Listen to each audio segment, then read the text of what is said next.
Hi guys, in this video I will show you how to change game recording video quality on Windows 10 and Windows 11. What you need to do.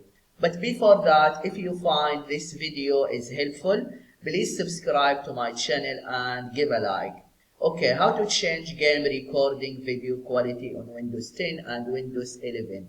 First, just click on the start icon, right click, and then click on settings.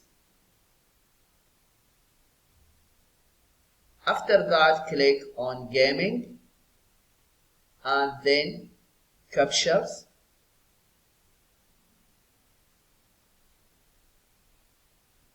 and then just scroll down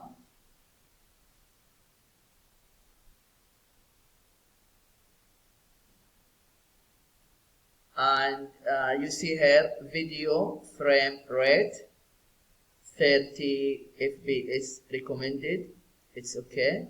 And then here video quality, I have standard.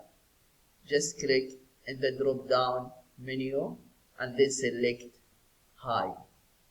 Yeah, this is what you need to do if you want to know how to change game recording video quality on Windows 10 and Windows 11. I hope this video is helpful. Thank you for watching and see you in the next video.